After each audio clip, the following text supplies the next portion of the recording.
lot better now. Yeah. Yeah, it's wobbling.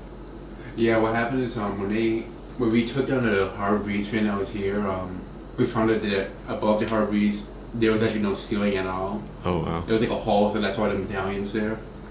So it's kind of like it was like a electrical box drilled into a 2x4 or something like that.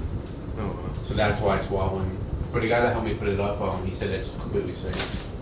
That's good. Like it's long enough. We checked how long the wood is. It's not like a 2x4, but it goes like from this side. It was like very long. But since it's like not drilled in, each box isn't like drilled into the ceiling. It's drilled into like just a piece of wood. It's like not attached to the ceiling. That's why it moves around a bit. Oh wow. Quite the box isn't really drilled in. Like it's not in place. You could actually move the box around if there's nothing installed to it. You know what I mean? Yeah.